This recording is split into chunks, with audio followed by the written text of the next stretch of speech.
अब हम डिस्कस करने जा रहे हैं फोर्थ टाइप के इंस्ट्रक्शन, ब्रांच कंट्रोल इंस्ट्रक्शन।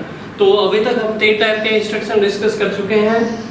सबसे पहले data transfer instruction, arithmetic instruction and उसके बाद लॉजिकल इंस्ट्रक्शन। 4 टाइप के इंस्ट्रक्शन हेडिंग लगाइएगा branch control instruction.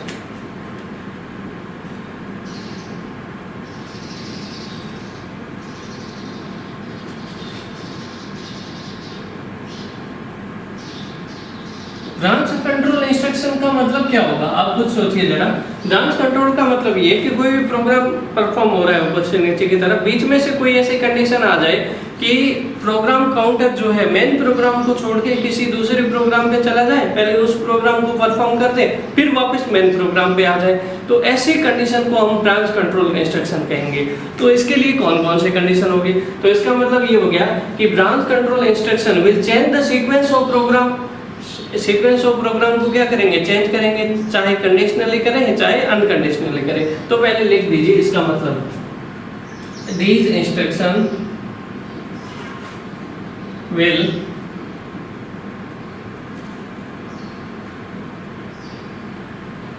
change the sequence of program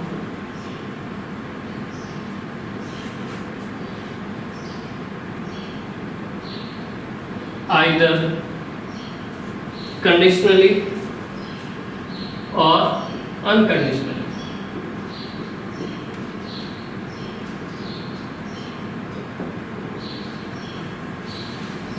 और अनकंडीशनली, ठीक है। इसमें कौन कौन से सीक्वेंस ऑफ प्रोग्राम चेंज हो जाएगा, कौन कौन से इंस्ट्रक्शन डिस्कस करेंगे। सबसे पहले जंप इंस्ट्रक्शन,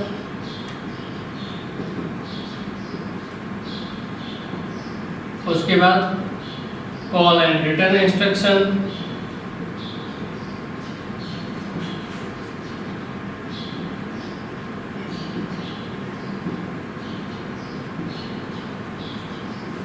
थर्ड है हमारे पास रीस्टार्ट इंस्ट्रक्शन। तो यहाँ पे मेनली जो हम अभी डिस्कस करने जा रहे हैं जंप इंस्ट्रक्शन डिस्कस करने जा रहे हैं, क्योंकि कॉल एंड रिटर्न और रीस्टार्ट इंस्ट्रक्शन स्टैक ऑपरेशन में भी होते हैं, ठीक है। तो इनको अलग अलग डिस्कस करने की जरूरत नहीं, स्टैक ऑपरेशन में ही इनको साथ में डिस्कस कर लेंगे। तो अभी हमें क्या कवर करना है, जंप इंस्ट्रक्शन। तो जंप इंस्ट्रक्शन को ध्यान से समझते हैं क्या है। सबसे पहले हेडिंग लगा दीजिएगा जंप इंस्ट्रक्शन।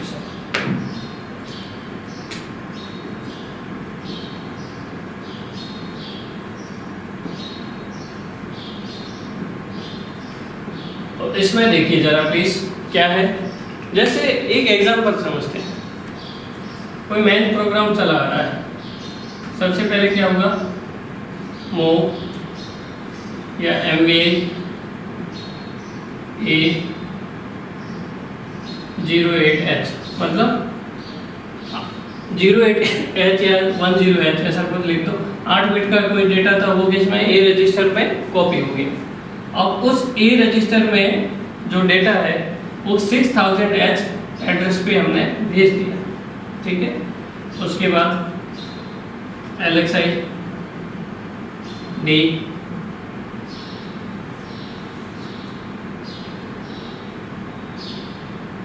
D1020H, मतलब D रजिस्टर जो हमारे पास रजिस्टर पेयर कौन कौन से होंगे, हमारे BC D और HL।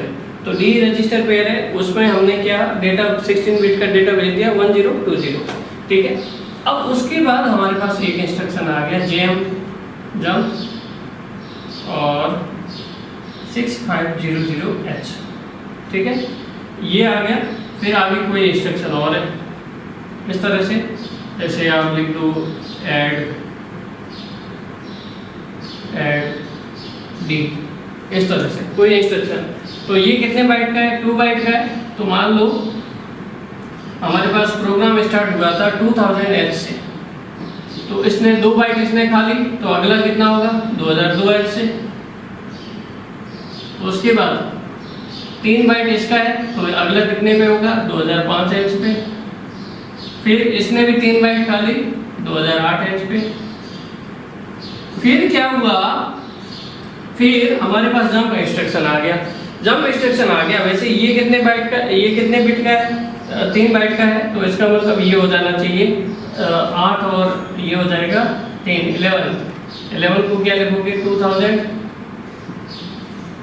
BH 11 को भी लिख देंगे। इसका मतलब ये हो गया कि प्रोग्राम काउंटर जो है वो 2000 BH पे चला जाना चाहिए। लेकिन क्या होता है कि जब इंस्ट्रक्शन बीच में आ गया, ये प्रोग्राम चलता हुआ आ रहा था, कुछ ए का डेटा ये 10H ए में मूव हो गया, ए का डेटा 6000H पे भेज दिया, बी रजिस्टर में हमने ये लोड कर दिया, ये चलता हुआ आ रहा था। उसके बाद बीच में ये टपक पड़ा जब इंस्ट्रक्शन ये बोल रहा है कि 6500H पे जाओ भाई साहब, वहां पे कोई दूसरा प्रोग्राम लिखा हुआ है, तो ये जंप करके कहां चला जाएगा। ये तो हो गया main program.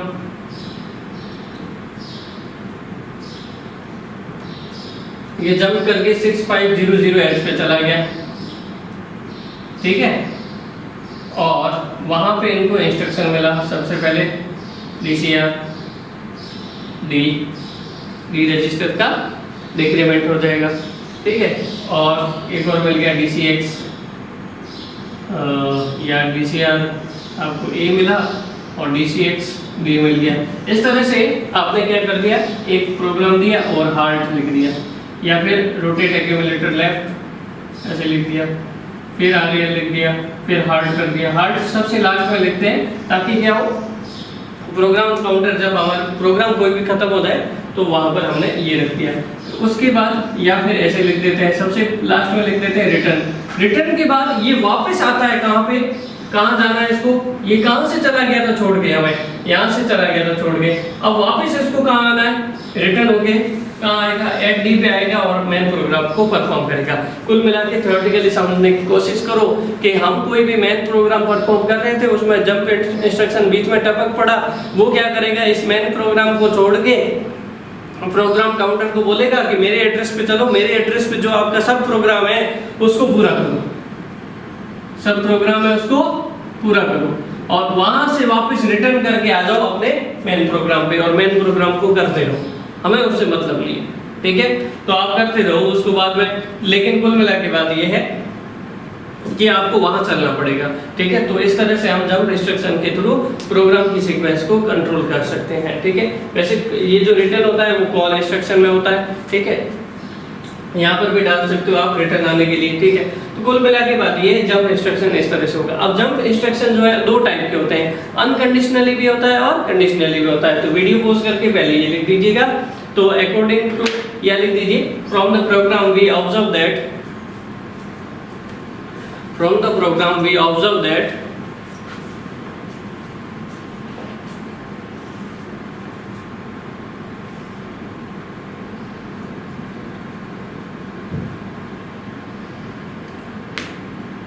when program counter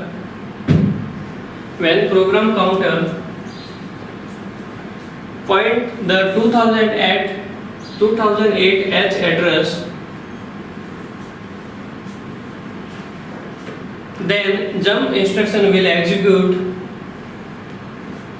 and it will move the program counter to the sub program, and it will move the program counter to the sub program, video pause करके ये पूरा लिख दीजिएगा, to the sub program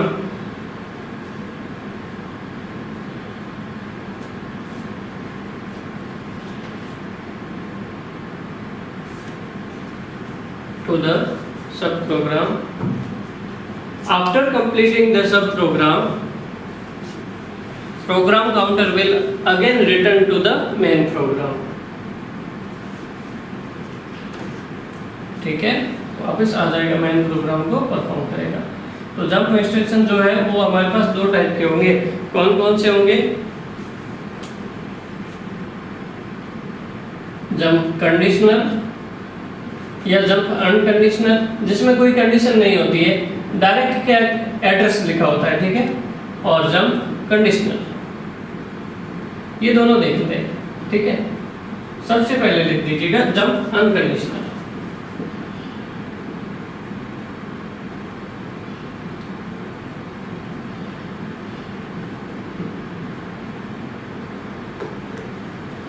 इसको देखिए, इसमें क्या है, इसमें एग्जांपल ले लें कि जैसे अभी हमने बोला था जंप एड्रेस, इसमें कोई भी एड्रेस होता है इसके साथ लिखा हुआ। जैसे एग्जांपल के लिए हमने क्या लिखा था कि 6500H अभी लिखा था, तो ये जो प्रोग्राम जो है वो सीधा कहाँ चला गया था, 6500H लोकेशन पे चला गया था, वहां पे प्रोग्राम को परफॉर्म करने लग गया था। तो प्रोग्राम वहां से स्टार्ट होने लग गया था सब प्रोग्राम। तो इसका मतलब ये है कि यहाँ कोई कंडीशन सेटिस्फाई होने की जरूरत नहीं है कि बस आप एड्रेस बता दो, मेहरबानी कर दो, उस एड्रेस पे हम जाके अपना काम करके वापस लौट आएंगे। ठीक है, कुल मिला के बात ये है, ये जंप का काम है। ठीक है, तो जंप का मतलब भी यही होता है, एक स्थान से दूसरे स्थान पे जाना। ठीक है, कुल मिला के बात ये है कि ये जो जंप इंस्ट्रक्शन है ये कितने बाइट का होगा, 3 बाइट का होगा, पहली बात। ठीक है, एड्रेसिंग मोड कौन सा होगा, इमीडिएटली काम करता है, इमीडिएट एड्रेसिंग मोड, ये दो चीजों इसमें लिख दीजिए। तो इसका मतलब ये है कि आप यहाँ से बोल सकते हो कि जब unconditional instruction have only the address location and program control will transfer to the this address location unconditionally.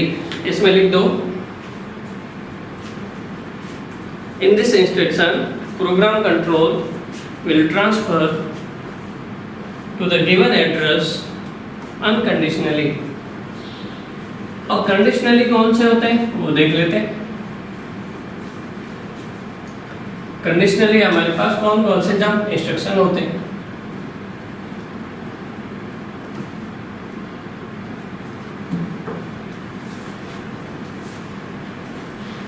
देखिए कौन से होते हैं। बी पार्ट कर रहे हैं जंप कंडीशनल। इसमें क्या, ये जो कंडीशन होती है ना, ये जो स्टेटस फ्लैग रजिस्टर होते हैं उनके स्टेटस के अकॉर्डिंग ये काम करता है कि मान लो ये जंप करेगा यदि कैरी हो, यदि कैरी नहीं हो, जंप करेगा पॉजिटिव साइन पे, जंप करेगा माइनस साइन पे, जंप करेगा ऑड पैरिटी, यहाँ पे लिखेंगे ऑड पैरिटी, इवन पैरिटी के लिए क्या होगा जेपीई और जीपीओ, और एक होगा हमारे पास जंप ऑन नॉट जीरो या जंप ऑन जीरो। देखो इसका मतलब समझो, ये हमारे पास कुछ टाइप के इंस्ट्रक्शन है 1 2 3 4 5 6 7 8। ठीक है, ये इंस्ट्रक्शन है। तो यहाँ पे हम क्या लिखेंगे, जंप ऑन कैरी, मतलब अगर कैरी फ्लैग सेट है ना, तो ही ये जंप करेगा। मतलब कैरी क्या होनी चाहिए, 1 होनी चाहिए, तभी ये जंप करेगा, किसी कंडीशन होगी। ये जंप ऑन नॉट कैरी, मतलब ऑन नॉट कैरी, मतलब कैरी फ्लैग क्या है, रिसेट है, तब ये जंप करेगा। ठीक है, या फिर जंप ऑन पॉजिटिव, अगर आपके एक्यूमुलेटर का आंसर पॉजिटिव आ जाता है तो ये जंप करेगा, अदरवाइज नहीं करेगा।